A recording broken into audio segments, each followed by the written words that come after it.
All right, let's kick things off with one of my favorite open G slide rhythms. You're gonna hear this in tunes like If I Had Possession Over Judgment Day by Robert Johnson, and then Rollin Tumblin by Muddy Waters. It's a staple Delta blues rhythm, and let's get into it.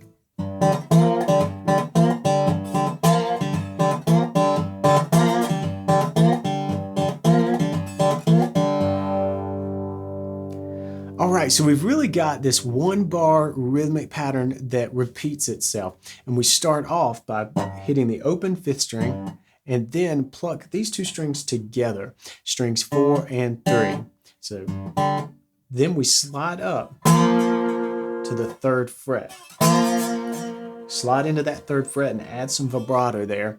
And then we're gonna remove the slide, remove everything from the fretboard and pluck these same 2 strings open.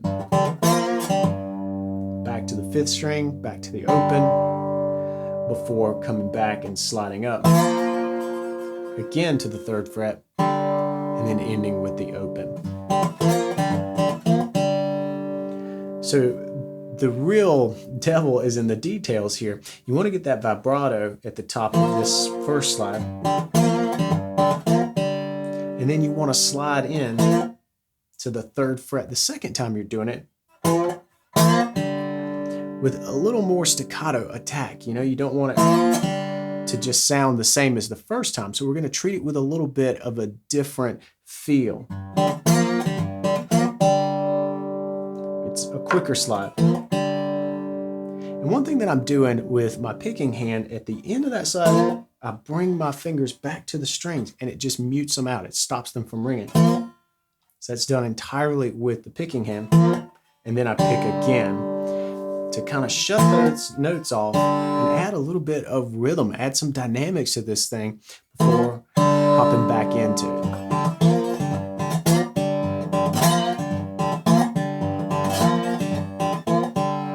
All right, let's play through that at a slower tempo.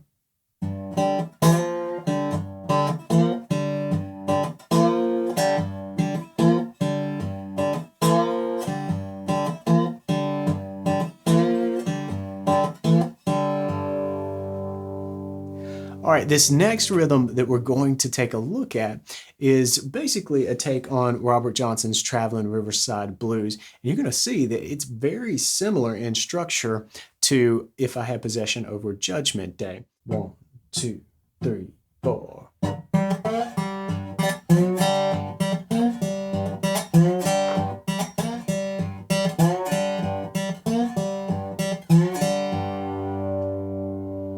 All right, it's a cool little compact groove that works well when you loop it over on itself, and you can probably already hear some of the similarities between this and the riff from If I Had Possession Over Judgment Day. Now, what we're doing that is similar is starting off with the bass, and then on the end of one, the open 3rd string. Now, before we played the open 3rd and 4th, but here it's just the open 3rd string before sliding into the 3rd fret for beat 2, and then open for the end of beat 2. Then back to the 5th string, 3rd string move before doing this slide from the 2nd fret up. Now it's notated up from the 2nd to the 4th in the tab that accompanies this lesson, which you can get if you're a premium member. But what we're really doing is sliding just past the 3rd fret. It's kind of an in between the 3rd and the 4th fret note there. I really kind of think this is very similar to, you know, a blues bend where you've got that quarter step bend, that microtonal bend. That's what you're getting here with the slide. You're not really shooting all the way to the 4th fret, just past the 3rd fret to just kind of take that note and push it sharp. And it works really well, and it makes it sound really bluesy.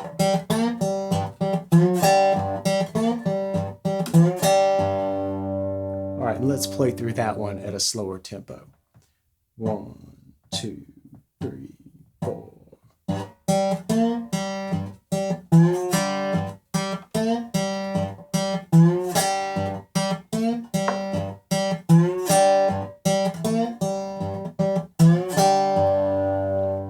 All right, before we move on, a couple of things. Feel free to play with your timing of the slides. That's where the magic is in this.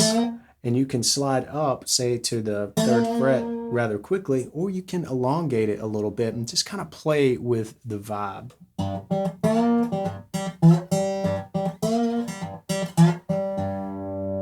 So you might have a variation that sounds a little bit something like that. If you listen to Robert Johnson's playing, you'll hear a theme and sort of an idea, but in a lot of instances, he doesn't execute it the same way all the way through the song.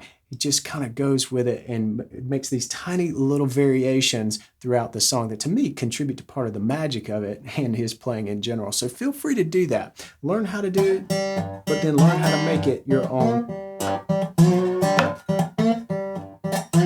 Doesn't take a lot sometimes to get a little bit of a variation going. Before we move on, leave a note in the comments below and let me know who the last live act you saw was. It could be somebody small, somebody local, or a big name that we would all know. I'm really looking forward to seeing some live music coming up this summer, so I'm curious who you're out there seeing. So this rhythm is definitely a lot more complicated. There's more going on here and it's very nuanced, and I liken this to some of Son House's rhythm figures, and this was inspired by his tune Death Letter Blues. Now this is definitely not a note for note or anything like that, but just something kind of in that real rhythmic style. There's a lot happening with the picking hand here. So let's give this one a listen, then we'll break it down.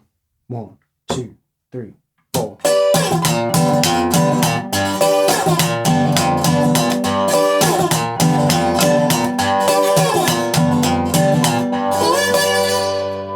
Definitely a lot going on here, so let's start breaking this thing down.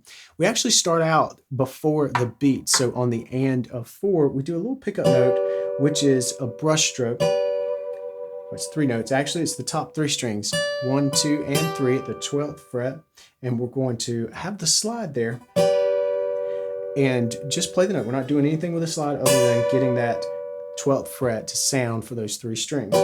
Then that's done with an upstroke, so then you want to come down with a downstroke. I'll talk more about that in just a second, and slide off, okay? That slide off, that downstroke, starts out the measure, okay? So that's 1.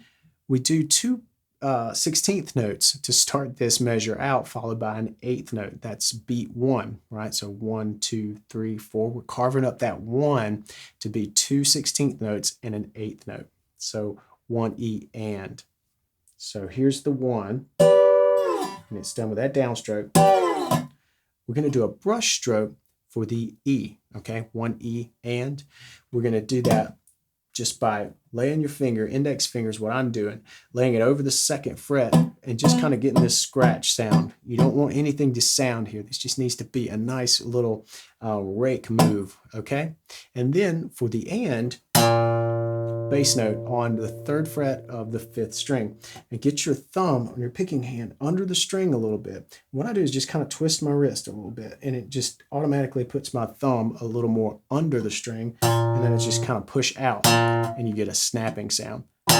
Doesn't sound as forceful, or it's not as forceful as it really sounds, but that's the magic. It sounds really cool, and it sounds like a big snapping sound. That's what you're looking for there. All right, so beat 1 is that downstroke, brush stroke back up through the rake, and then that snappy bass on the 5th string, okay?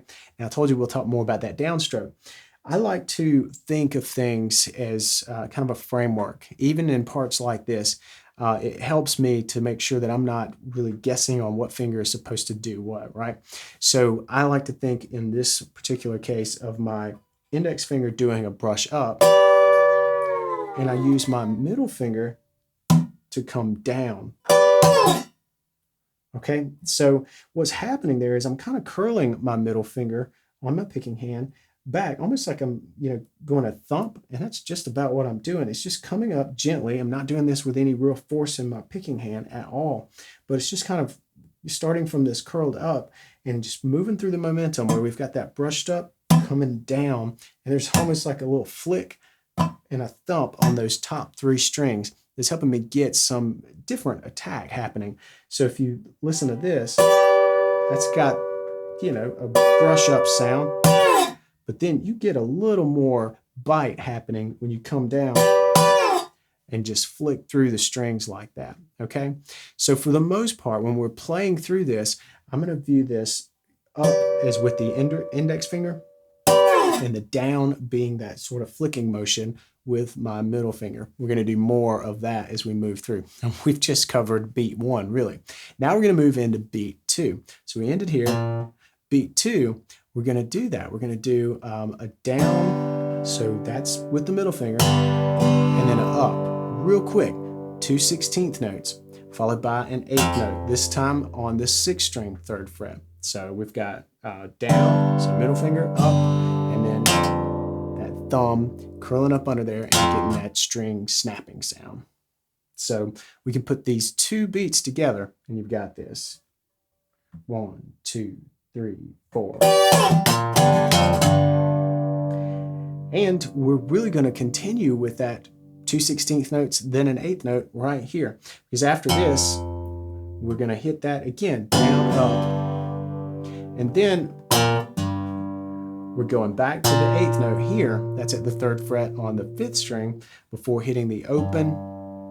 This is at beat 4 now, open 5th string, and then we come up. Remember, our and of 4 is where we started on the 12th fret. So 1, 2, 3, 4. And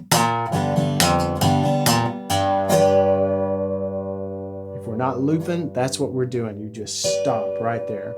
But if you want to loop that around, you already know how to do it because we landed at the end, which is that pickup note where we started this discussion. So you start with the brush stroke, keep it going.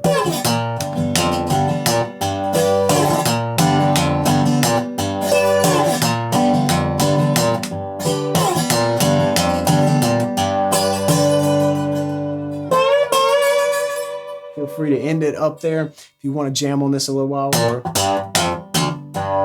you could certainly end it with a cool little bass tag like that. All right, I hope you enjoyed this lesson. More importantly, I hope you learned something and that it helps you on your guitar journey. And to keep that going, I've got a free resource I want to share with you. It's called 5 Simple Steps to Cleaner Slide Playing.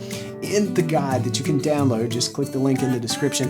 I cover some tips that really will help you clean up your slide playing. And if you dig what we're doing here, be sure to hit the subscribe button. Give me a thumbs up if you like this video. Come on back next Tuesday for another cool acoustic blues lesson, and I'll see you then. Until then, practice up and play on.